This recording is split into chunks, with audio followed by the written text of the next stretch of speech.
Sa kasagsagan ng mga balita ukol sa vote buying itong nakaraang halalang pambarangay, hinimok ng Commission on Elections ang taong bayan na kasuhan ang mga kandidatong lumahok sa mga iligal na aktibidad. Para sa detalye, balitaan mo kami, Roby Cerezo.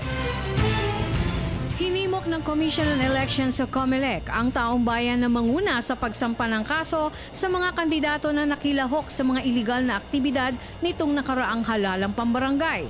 Halimbawa na lamang ay ang pagbili ng boto. Ayon sa pahayag ni COMELEC Chairman Sixto Brillanes, makarinig ng mga balita o sa vote buying, pinapaalala niya na dapat ang mga akusasyon sa mga kandidatong guilty sa pagkakasalang ito ay may kaakibat na mga affidavits at mga ebidensya. Ang pag-file umano ng mga naturang kaso ay libre naman.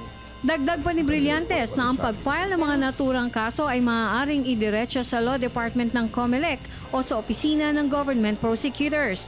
Ito rin naman ay naaayon sa Republic Act No. 9369.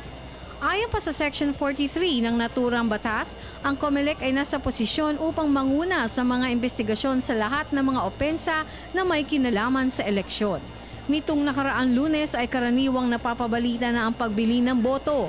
Ito ay sa paraan ng pamimigay ng mga candy, prepaid cellphone loads at pera na may halagang mula 50 pesos hanggang 1,000 piso. Nilinaw na ang vote buying ay ang tao na nagbibigay o nangangako ng kahit anumang halaga ng pera sa ibang tao, grupo o komunidad bilang kapalit sa boto para sa isang kandidato.